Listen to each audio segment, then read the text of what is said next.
Good evening, I'm Prasad. Why is everyone calling it a new cabinet when only 5 out of 31 ministers are actually new faces?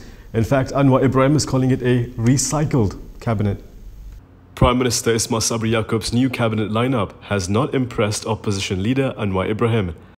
Apa yang kita harapkan sekarang ialah satu perubahan, tetapi ini tidak berlaku. Perdana Menteri memberikan tempoh 100 hari untuk menteri-menteri menunjukkan prestasi. 1,5 tahun yang lalu tidak ada kemajuan yang membanggakan. Anwar described the new lineup as a recycled cabinet put together by Ismail Sabri. This was after Ismail Sabri today unveiled his cabinet lineup, which only saw 5 new ministers and 4 new deputy ministers. The remaining 26 ministers, excluding Ismail Sabri, and 34 deputy ministers were either kept in the same portfolio or reshuffled. Jadi kami sebagai pembangkang akan tetap secara lantang memantau, menyuarakan dan membantah sekiranya tidak ada program pelaksanaan yang lebih mantap dan berkesan untuk menangani masalah COVID-19 dan membawa perubahan terhadap kehidupan rakyat. The PKR president added that the uninspiring cabinet would not be able to win investor confidence, be it domestic or international. Ismail Sabri, who is UMNO deputy president, was sworn in as the prime minister last Saturday after Muhyiddin Yassin lost his majority. Ismail Sabri had been careful not to rock the boat, as his majority is similar to Muhyiddin shortly before his ouster. The cabinet members are expected to be sworn in next Monday. So let's take a look at some of the new and many old faces that have returned. But before that, now that we have a cabinet, help us keep them accountable to you, the voters, by supporting free press. Click on the link below. Prime Minister Ismail Sabri Yaakob's new cabinet is finally here, and a deputy prime minister is not part of it. However, what we get are 4 senior ministers and many familiar faces from Muhyiddin Yassin's cabinet making a comeback. Azmin Ali, Fadila Yusuf and Radzi Jidin remain in their previous senior minister roles, while Hishamuddin Hussain is now senior defence minister, a portfolio the Sembrong MP has held in the past under Najib Abdul Razak's Barisan National Administration. Kari Jamaluddin, who was in charge of the COVID-19 vaccination program in the previous government, has now been appointed health minister. He swapped places with Dr. Adam Baba, who is now Science, Technology and Innovation Minister. Meanwhile, the new faces include Religious Affairs Minister Idris Ahmad, Federal Territories Minister Shahidan Kasim, Rural Development Minister Madzir Khalid, Entrepreneur Development and Cooperatives Minister Noor Omar, and Youth and Sports Minister Ahmad Faisal Azumu. During the televised announcement this morning, Ismail said the cabinet's main task would be to tackle COVID-19 and heal the economy. He also said each minister must prove their performance within the first 100 days in office. While Anwar called it a recycled cabinet, others from the opposition didn't have such kind words. Some straight up called it Kerajaan Gagal 2.0. Former Minister Syed Abdul Rahman has described Prime Minister Ismail Sabri Yaakob's new cabinet as a wasted opportunity. Calling the new cabinet Kerajaan Gagal 2.0, the Muar MP questioned why the same ministers who were not performing well were reappointed.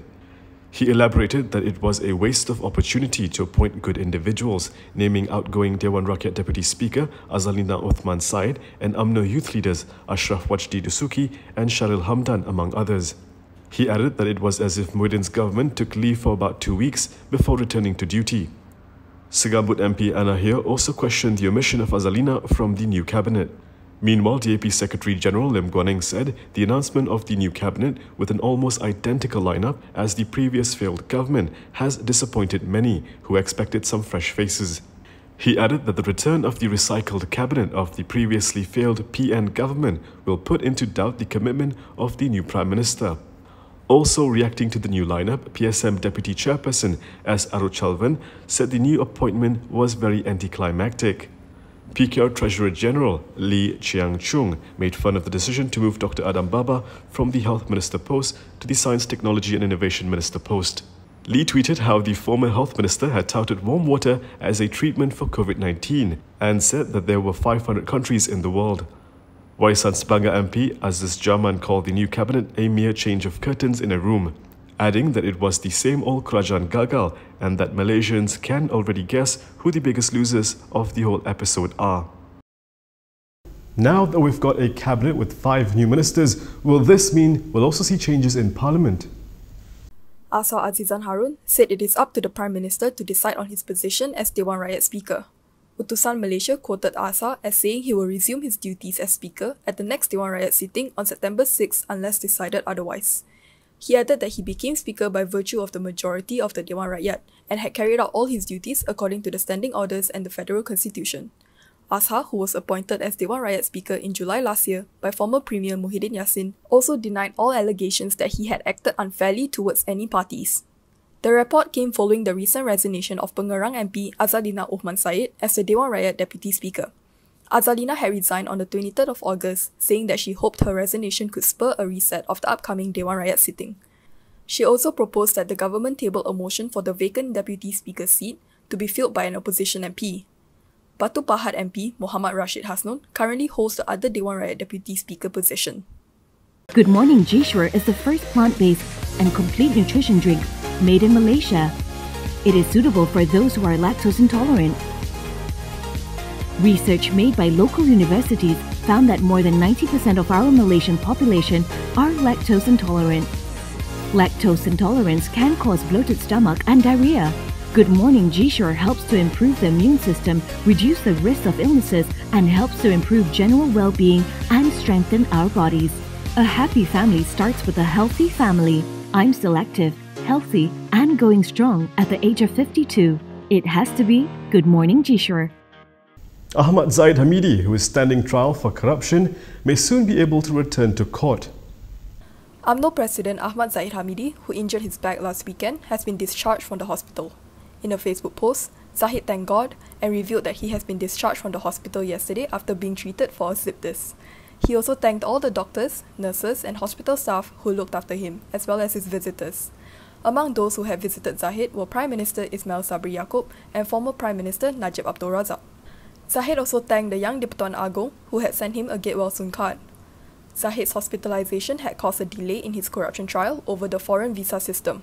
The case is scheduled to resume next week on September 1st. I know we've all been very distracted by the fact Khairi and Adam Baba have swapped ministries, but let's not forget, COVID-19 is still out there. The Health Ministry today reported 22,070 new COVID-19 cases. The Klang Valley recorded 7,027 infections, while Sabah had more than 3,000 cases for the 4th day in a row.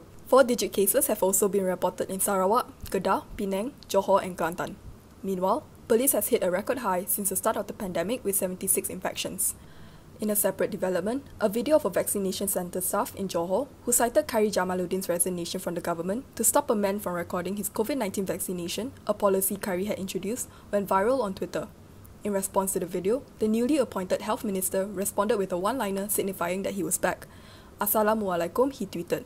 This was met with glee by netizens, many of whom joked that the staff who prevented the recording must now be worried about her job.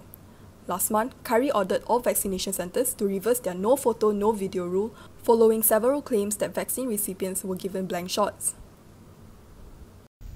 And that is all from me today. For more stories, you can go to KiniTV.com. You can also follow us on Instagram, Twitter, YouTube and Facebook for the latest news updates. If you'd like to support independent media, do consider subscribing to MalaysiaKini.com.